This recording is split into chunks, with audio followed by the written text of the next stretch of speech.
League of Legends is a massively popular game. At the time I'm recording this intro, we got about 2.5 million people playing it, but that doesn't mean that the people that are here actually want to be here. League in my friend group goes by another, perhaps more apt name, Cock and Ball Torture. Every time I play this game, at the end of the night, there's at least one guy in call that's like drafting up his suicide note. You can just tell. But my cock is indestructible. You might catch me going solo queue norms on the weekends, and somehow, through some fucking miracle, I am having the time of my life out here.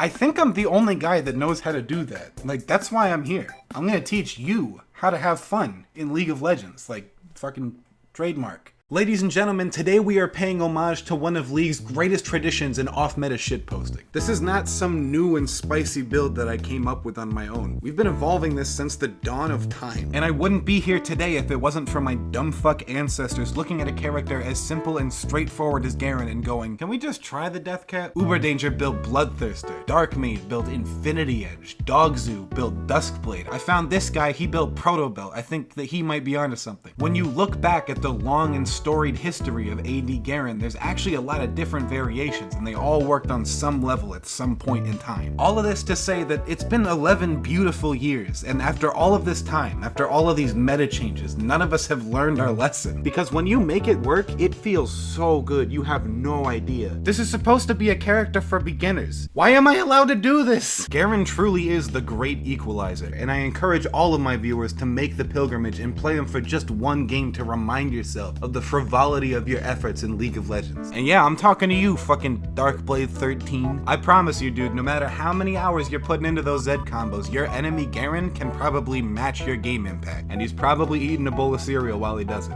That's what makes Garen so funny to me. You could spend your entire life painstakingly carving out Mount Rushmore, and Garen would just come up to you and say, yo, look how big this fucking rock is. And that's why I want to show you where AD Garen is now, so that you can hop on this train with me and we can ride it backwards through the evolutionary chain together. As I was looking at the progression of AD Garen through the years, I was able to boil down the philosophy behind it into two key elements: fast and bonk. If you're gonna build all this AD on a character like Garen, you're gonna need some kind of delivery system for that damage. Otherwise, you're just gonna be doing a lot of this, and this is goddamn infuriating. So some people would build Yomus, others would stack innate move speed, and the most desperate AD Garens would actually start with a tank item like Deadman's or Righteous Glory. But we're in the modern age now, and we have so much more to choose from. AD Garen players are no longer the most oppressed minority, now it's Ryze mains. For my money, the best option's gotta be a combination of Predator and Gale Force. Predator can give you a shitload of move speed if you're running toward enemy champions, and I know you didn't pick Garen to run away like a little bitch. It's also got some nice synergy. We're gonna talk about that later. So Gale Force gives you more mobility because of the built-in dash, but you might not have known that it also gives you a bit of extra move speed for every legendary item that you buy, and that adds up. It's also got some nice synergy. We're gonna talk about that later. With all that together, plus the move speed from Q, closing those gaps feels a lot easier, and you can spend the rest of your build focused on the good shit. And hold on, are you sitting down?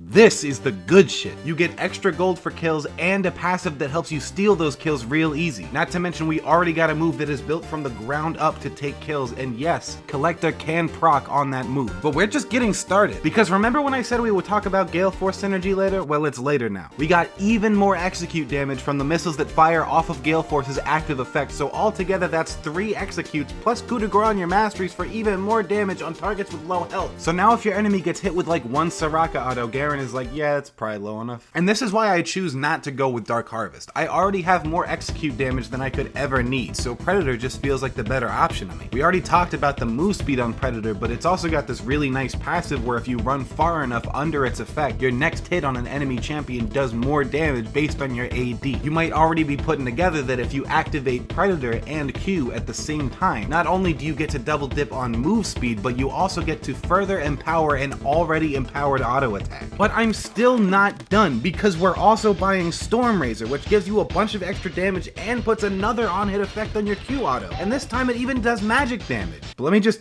calm down for a second and ask you a question. All of these effects that we're stacking on the first auto, what if that auto happened to crit?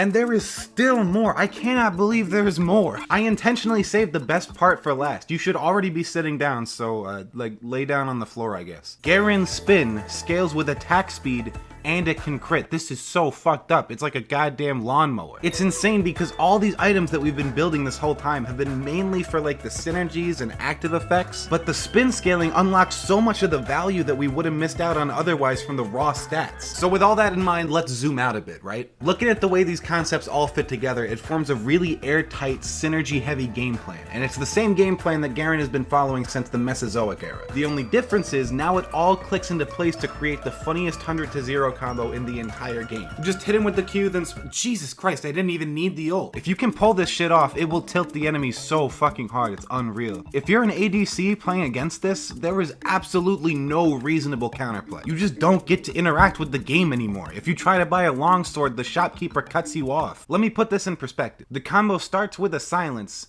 and they're dead before the silence ends. What the fuck is the answer to that? And it's so easy too. Normally this kind of shit takes at least some fancy inputs, you have to land something, but with Garen it's all point and click. Like if you can play Pajama Sam, you can play Garen, and that's probably why I'm so good at him. I still remember where all the sacks are.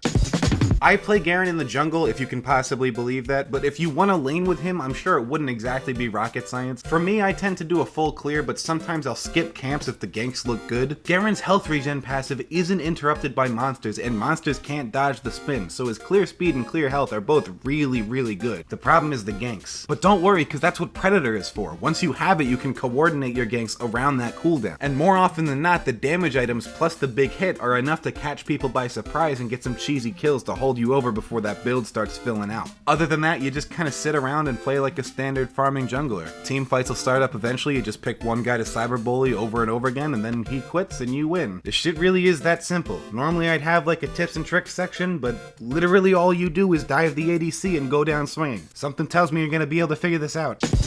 If you're looking for a character to play at 1 AM in a crowded Discord call, this is your guy. It is statistically impossible to play an entire game of AD Garen without somebody pissing themselves laughing. You just cue them and then spin on them. That's the joke. I also haven't mentioned yet, he's got the best skin in the entire game. No, like seriously, I went through all of them. This is my absolute favorite one. Chromas too, I got a fucking dragon on my sword, customizable mullet. This is cool as hell. But yeah, it's a really elegant combination of a shitload of different synergies, and there's a lot to appreciate about the intricacies of these items and effects. But what's so cool about that is that you don't have to be aware of any of it. Just build these items, use these masteries, shut your brain off, and follow your cock. You'll have 8 consecutive wins and an American Humor Award before the night is over, I guarantee it.